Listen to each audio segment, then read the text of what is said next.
എല്ലാ പ്രിയ വിദ്യാർത്ഥികൾക്കും പുതിയ വീഡിയോയിലേക്ക് സ്വാഗതം. +2 revaluation result 2024 revaluation scrutiny 10% mark കൂടിയാൽ റീഫണ്ട്.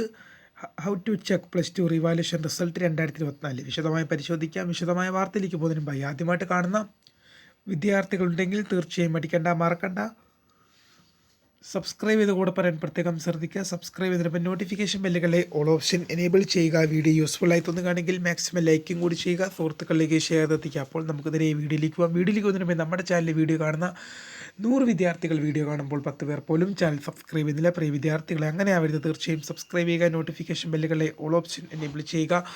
വീഡിയോ യൂസ്ഫുൾ ആയി തോന്നുകയാണെങ്കിൽ മാക്സിമം ലൈക്ക് ചെയ്യുക, സുഹൃത്തുക്കളിലേക്ക് ഷെയർ ചെയ്തെത്തിക്കുക. അപ്പോൾ നമുക്ക് നേരെ വീഡിയോയിലേക്ക് പോകാം. +2 റീവാല്യൂഷൻ റിസൾട്ട് 2024 റീവാല്യൂഷൻ്റെയും സ്ക്രൂട്ടണിയുടെയും റിസൾട്ട് അടുത്ത ആഴ്ചയോടെ തന്നെ ഒരു ജൂൺ 5 മുമ്പായിട്ട് തന്നെ പ്രസിദ്ധീകരിക്കും എന്നൊരു വാർത്തയാണ് ഇപ്പോൾ പുറത്തു വരുന്നത്. അത് ജൂണിൽ എന്തായാലും ഉണ്ടാകുമെന്നൊരു അറിയിപ്പാണ് ഇപ്പോൾ പുറത്തു വരുന്നത്. 10% മാർക്ക് കൂടിയാൽ റീഫണ്ടാണ്. അതായത് 8 മാർക്ക്, നിങ്ങൾ എത്ര മാർക്കാണോ നിങ്ങൾക്കുള്ളത് അതിൽ നിന്നും 8 മാർക്ക് നിങ്ങൾക്ക് കൂടുമ്പോഴാണ് റീഫണ്ട് ഇടുന്നത്.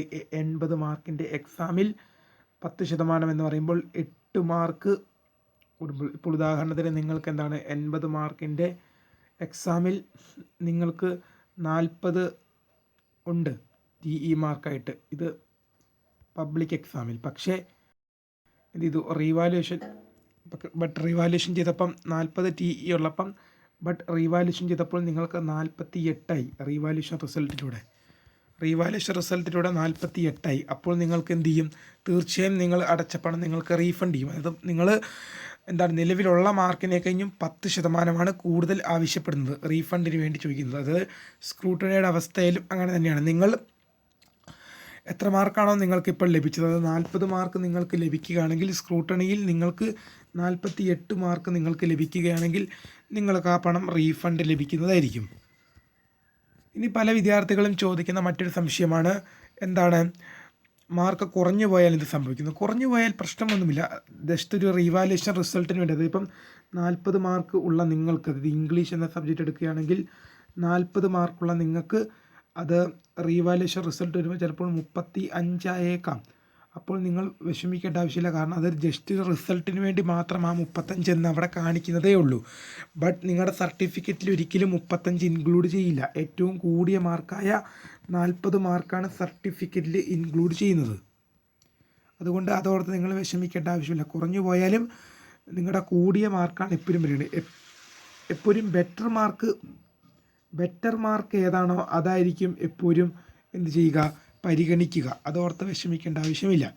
അപ്പോൾ എന്ത് ചെയ്യുക, 80 മാർക്കിൻ്റെ പരീക്ഷയിൽ എന്ത് ചെയ്യണം? 8% എന്ന് പറയുമ്പം 8 മാർക്കാണ് കൂടുന്നത്. അപ്പം 40 മാർക്കാണെങ്കിൽ അതിൽ 48 ആയി കഴിഞ്ഞാൽ നിങ്ങൾക്ക് ആ പണം റീഫണ്ട് ലഭിക്കും. അപ്പോൾ ഇനി 60 മാർക്കിൻ്റെ എക്സാമിൻ്റെ കാര്യം വിദ്യാർത്ഥികൾ ചോദിക്കുന്നുണ്ട്. അവിടെയും നിങ്ങൾക്ക് 6 മാർക്ക് കൂടുകയാണ് വേണ്ടത്. അവിടുത്തെ 10% എന്ന് പറയുന്നത് 6 ആണ്. അപ്പോൾ നിങ്ങൾക്ക് ഒരു 30 മാർക്ക് ഉണ്ടെങ്കിൽ, അതായത് ഇപ്പോൾ ഞാൻ എടുക്കുന്ന സബ്ജക്റ്റ് ജിയോളജിയാണ് ഇവിടെ എടുക്കുന്ന പ്രാക്ടിക്കൽ സബ്ജക്റ്റായിട്ട്. നിങ്ങൾ ഏത് സബ്ജക്റ്റ് ആയിക്കോട്ടെ, ആ സബ്ജക്റ്റിന് എനിക്ക് 30 ഉണ്ടെങ്കിൽ ഞാൻ എന്ത് ചെയ്തു, റിവാല്യൂഷൻ ചെയ്യുമ്പോൾ എനിക്ക് 38 ആവണം. 38 മാർക്ക്, എന്നാലേ എനിക്ക് എന്ത് ചെയ്യുള്ളൂ, ആ അടച്ച പണം റീഫണ്ടായിട്ട് ലഭിക്കുകയുള്ളൂ. കാരണം 8 മാർക്കാണ്, 10%മാണ് റീഫണ്ടിന് റിക്വസ്റ്റിന് ചെയ്യാനുള്ള യോഗ്യത എന്ന് പറയുന്നത്. അവിടെയും കുറഞ്ഞു പോയാൽ ഇങ്ങനെ തന്നെയാണ് സംഭവിക്കുന്നത്. 30 എന്നുള്ളത് നേരത്തെ 30 ഉണ്ടായിരുന്നു, പക്ഷേ അത് ഒരു 25 ആയി കഴിഞ്ഞാൽ ജസ്റ്റ് റിസൾട്ടിന് വേണ്ടി മാത്രമാണ് 25 കാണിക്കുന്നത്. പക്ഷേ സർട്ടിഫിക്കറ്റ് ഇൻക്ലൂഡ് മാർക്ക് എന്ന് പറയുന്നത് 30 തന്നെയായിരിക്കും. അപ്പോൾ എപ്പോഴും കൂടിയ മാർക്കായിരിക്കും എപ്പോഴും സർട്ടിഫിക്കറ്റിന് വേണ്ടി പരിഗണിക്കുക. അതുകൊണ്ട് റീവാല്യൂഷൻ വരുമ്പോൾ മാർക്ക് കുറഞ്ഞു പോയി കഴിഞ്ഞാൽ എന്ത് ചെയ്യേണ്ട, നിങ്ങൾ വിഷമിക്കേണ്ട ആവശ്യമൊന്നുമില്ല. അത് ജസ്റ്റ് റിസൾട്ടിന് വേണ്ടി അങ്ങനെ കാണിക്കുന്നത് മാത്രമാണ്. എപ്പോഴും കൂടിയ മാർക്കായിരിക്കും നിങ്ങളുടെ സർട്ടിഫിക്കറ്റിലേക്ക് പരിഗണിക്കുക. പിന്നെ പല വിദ്യാർത്ഥികളും ചോദിക്കുന്ന മറ്റൊരു സംശയമാണ്, റീവാല്യൂഷൻ കൊടുത്തു കഴിഞ്ഞാൽ ആ സബ്ജക്റ്റ് പരീക്ഷയോ ഇമ്പ്രൂവ്മെൻ്റ് എഴുതാൻ പറ്റുമെന്ന്. തീർച്ചയായും എഴുതാൻ പറ്റും. നിങ്ങൾ റീവാല്യൂഷനോ സ്ക്രൂട്ടണിക്കോ ഫോട്ടോ കോപ്പിക്കോ ഒന്ന് കൊടുത്തെന്ന് വെച്ച് നിങ്ങൾക്ക് ആ എക്സാം എഴുതിക്കൂടാ, ഇമ്പ്രൂവ്മെൻ്റ് എഴുതിക്കൂടാ, അങ്ങനെയൊന്നുമില്ല. നിങ്ങൾക്ക് തീർച്ചയായും എഴുതാൻ സാധിക്കുന്നതായിരിക്കും. അപ്പോൾ വിദ്യാർത്ഥികളുടെ സംശയങ്ങൾക്കുള്ള മറുപടി ആയെന്ന് വിശ്വസിക്കുന്നു. അപ്പോൾ എങ്ങനെ റിസൾട്ട് ചെക്ക് ചെയ്യാമെന്നാണ് അടുത്ത വിദ്യാർത്ഥികൾ ചോദിച്ചത്. അപ്പോൾ നിങ്ങൾക്ക് www.dhsc.kerala.gov.in www.dhsc.kerala.gov.in DHSCയുടെ ഒഫീഷ്യൽ വെബ്സൈറ്റിൽ നിങ്ങൾക്ക് ലഭ്യമാണ്. DHSCയുടെ ഒഫീഷ്യൽ വെബ്സൈറ്റിൽ നിങ്ങൾക്ക് കയറി കഴിഞ്ഞാൽ നിങ്ങൾക്ക് റിസൾട്ട് പരിശോധിക്കാം. ഇപ്പോഴല്ല, റിസൾട്ട് പ്രസിദ്ധീകരിച്ച ശേഷം www.dhsc.kerala.gov.in എന്ന വെബ്സൈറ്റ്. വീഡിയോ ഇഷ്ടപ്പെട്ടാൽ ലൈക്ക് ചെയ്യുക, ഷെയർ ചെയ്യുക, സബ്സ്ക്രൈബ് ചെയ്യുക. My name is Kariya, the founder of Skaria Photech, the best career ഗൈഡൻറ്റ്.